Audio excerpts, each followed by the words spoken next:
In this video, we're going to demonstrate how to put the DT80 and single point teach. When it comes to factory settings, it's going to be set in window mode. So what we want to do is teach the target for an output to go high when it's within that range and within 50 millimeters of the sensor.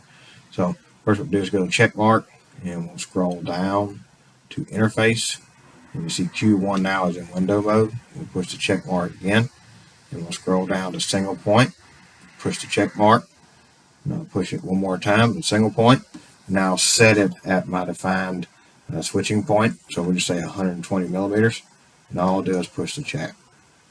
Now after it teaches and you get the green check mark, now we can just X out of that.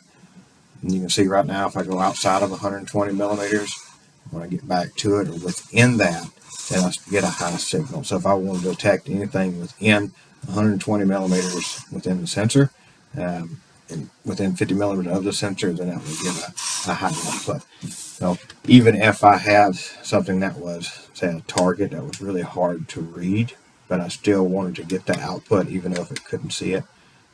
So even if it says 0 millimeters on the shiny black at an angle, I can still detect that reliably with Q1 high. So that's how you set up the DT80 with single point teach.